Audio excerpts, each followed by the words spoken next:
O Idiota é um dos romances mais peculiares de Dostoiévski. Ao mesmo tempo que aqui existe um teor filosófico, também é um romance bastante intimista, que diz muito sobre o autor. Talvez seja por isso que ele dizia que se sentia abraçado quando falavam bem desse livro. E realmente, a partir da leitura dessa obra, a gente consegue conhecer e entender quem foi Dostoiévski na pior fase da vida dele, em meio a crises financeiras, dívidas acumuladas e sequelas emocionais do período que ele ficou preso. Ou seja, o Idiota reflete as próprias dores e reflexões do autor no período caótico da vida dele. E aí surge a pergunta: por que essa história aqui, apesar de ser ambígua e caótica, triunfa e se destaca sem nenhum esforço? Porque aqui a ambição do autor é altíssima. Dostoiévski quer colocar no centro da narrativa um homem moralmente perfeito, um personagem que represente um ideal positivo, um símbolo de pureza, compaixão e bondade. Esse homem é o príncipe Mishkin, que é o personagem principal, e é a tentativa do Dostoiévski de imaginar alguém que carrega esse ideal máximo de bondade, um Cristo em pleno século XIX. O resultado é uma obra que desafia as suas próprias estruturas. E é exatamente sobre essa contradição que faz de O Idiota uma das histórias mais trágicas e inesquecíveis da literatura e que nós vamos falar no vídeo de hoje.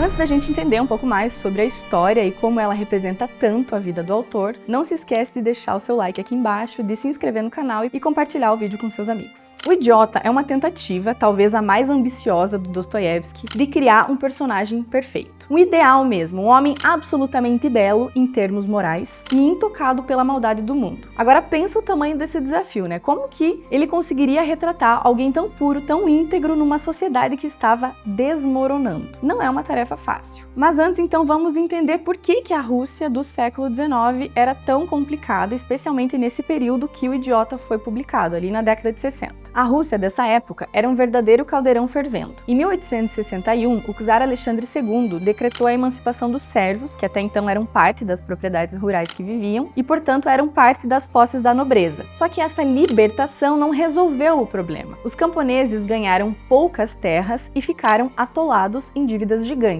Já os nobres, sem a servidão como base econômica, começaram a entrar em crise. E era uma crise que não era só financeira, era uma crise moral também. Por isso que o resultado é uma Rússia caótica. Camponeses empobrecidos e a aristocracia decadente e, consequentemente, uma intelectualidade frustrada tentando entender o que estava acontecendo. Então, era uma sociedade à beira do colapso, ou como se dizia na época, um gigante com pés de barro. Só para vocês terem uma ideia do que estava acontecendo nessa época aí, eu recomendo que vocês leiam Pais e Filhos, do Turgenev, escrito em 1862, bem ali logo depois da emancipação dos servos, e tem uma resenha aqui no canal sobre isso. Esse livro ele mostra muito bem o conflito entre as gerações e o choque entre a tradição russa e os novos ideais que estavam começando a chegar da Europa. E o Dostoiévski no meio disso tudo? Bom, ele não só assistiu tudo isso, como ele também absorveu cada detalhe e colocou isso nas suas obras. Então ele pegou um pouco dessa desorientação moral que estava acontecendo na época, refinou as críticas ao niilismo, ao materialismo e trouxe uma grande pergunta pra gente pensar. O que acontece com a humanidade quando os valores tradicionais começam a desmoronar? Guarda essa pergunta aqui, que ela é muito importante e tem tudo a ver com o romance O Idiota, então vai fazer sentido depois. E sobre a Rússia, para complicar ainda mais, o país estava dividido em dois grupos de intelectuais com ideais distintos. De um lado a gente tinha os ocidentalistas, que defendiam que a Rússia precisava copiar os modelos europeus de modernização, de ciência, de secularização. Então, é aquele famoso vamos ser como a Europa. E do outro lado estavam os eslavófilos, que acreditavam que a Rússia tinha uma alma única e que por isso a história da tradição e a cultura religiosa deveriam ser respeitadas e preservadas. O Dostoiévski, no meio dessa história, não se encaixava formalmente em nenhum dos grupos. Então,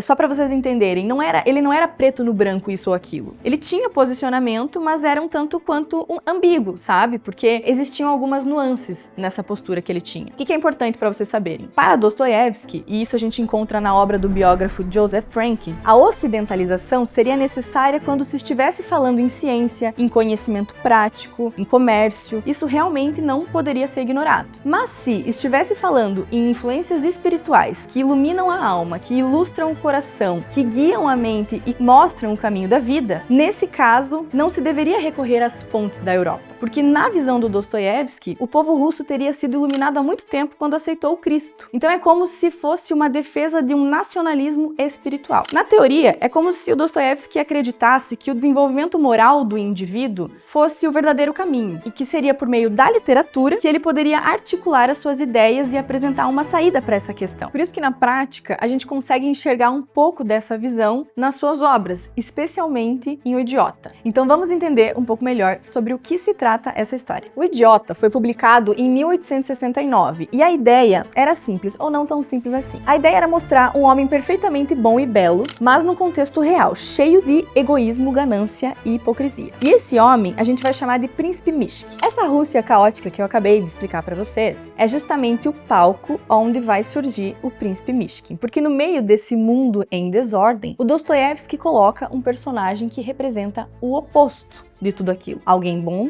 puro, praticamente ingênuo. E ele não tá lá para vencer ou para ser adorado. Ele tá lá como um espelho para mostrar o que acontece quando a bondade confronta uma sociedade que perdeu seus valores e representando muito desse ideal cristão na visão do Dostoiévski. Só que tem um detalhe, isso não funciona. Quer dizer, no mundo real não, porque o mundo que ele encontra não está nem um pouco preparado para alguém como ele. Pelo contrário, ele é chamado de idiota. E aqui que vem a genialidade do Dostoiévski. Ele não tá falando só de um personagem perfeito. Ele tá jogando na nossa cara a seguinte pergunta: o que acontece quando alguém genuinamente puro confronta uma sociedade corrompida? E é aí que a gente percebe, a ideia do Dostoiévski não é criar um herói inalcançável, divino. Ele quer mostrar um ideal de beleza humana, alguém que tenta ser bom, mas que também é vulnerável, falível e inevitavelmente trágico. A história é resumidamente essa. Tudo começa com um trem saindo da Europa e chegando à Rússia. Lá dentro desse trem está o nosso protagonista, o Príncipe Mishkin, que está voltando para casa depois de passar anos na Suíça tratando uma doença nervosa, que aliás os médicos da época chamavam de idiotia. Só que o que ele tem na verdade é epilepsia. Inclusive o Dostoiévski também tinha epilepsia. O Príncipe Mishkin é diferente. Ele não quer riqueza, poder ou reconhecimento. Ele só quer uma coisa simples: fazer o bem. É simples, né? Só que não, porque ele tá voltando para uma Rússia corrompida, como eu falei para vocês. É um lugar onde a pureza e a bondade parecem coisa de outro planeta. Então, logo que ele chega à capital, São Petersburgo, ele vai visitar uns parentes distantes e aquelas pessoas que poderiam, né,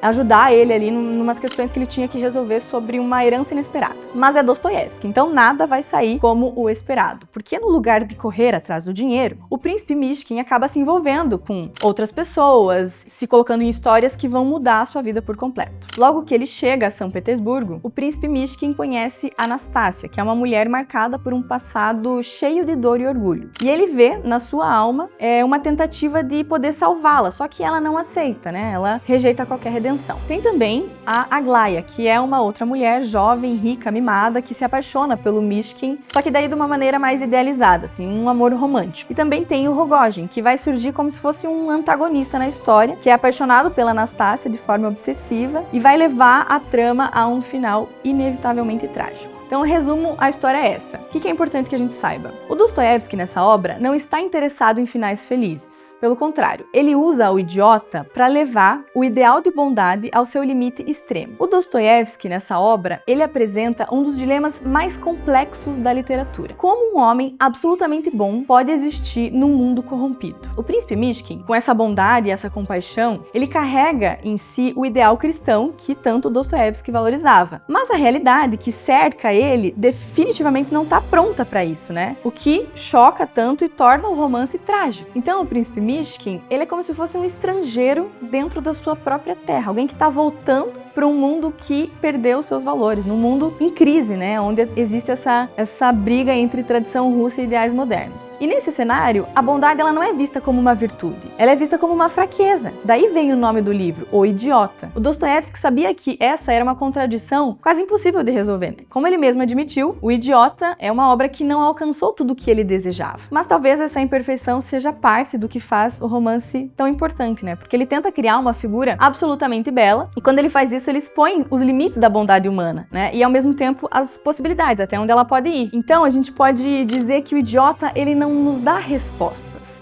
Na verdade, ele nos deixa com muitas perguntas. É possível ser bom no mundo corrompido? A bondade pode sobreviver ao caos da vida real? E mais importante que isso, qual que é o limite entre a bondade e a tolice? Até uma chave de leitura legal é o seguinte, uma forma melhor de ler esse livro é se colocar não no lugar do príncipe Mishkin, né, o personagem principal, e sim das outras pessoas que ele vai encontrando ali na história, que olham para ele com esse ideal moral e se sentem incomodadas a ponto de acharem que ele é um idiota por completo. E aí fica a pergunta, né? O que será que a gente faria se o príncipe Mishkin aparecesse na nossa frente? Será que a gente também se sentiria incomodado? Talvez o que vale, então, seja uma certa reflexão do próprio fracasso do príncipe Mishkin, né, até o final da história, porque ele não triunfa, mas também ele não desaparece. A presença dele é uma lembrança incômoda que a gente ainda precisa de pessoas justas, mesmo que o preço disso seja uma incomodação, né? Então é como se o Dostoiévski nos dissesse que no embate entre a pureza e o mundo, a vitória da pureza não é algo que está sempre garantido, mas pelo menos o esforço, né, a tentativa de fazer isso existir já significa alguma coisa. E claro, para finalizar, eu quero lembrar vocês de conferir a nossa edição do Clube de Literatura Clássica, com uma tradução impecável da Nina e do Felipe Guerra, que traz mais de 300 notas explicativas que enriquecem a nossa leitura e ainda acompanha o livreto Noites Brancas, que é outra obra inesquecível do Dostoiévski. Espero vocês no próximo vídeo, boa leitura e até a próxima!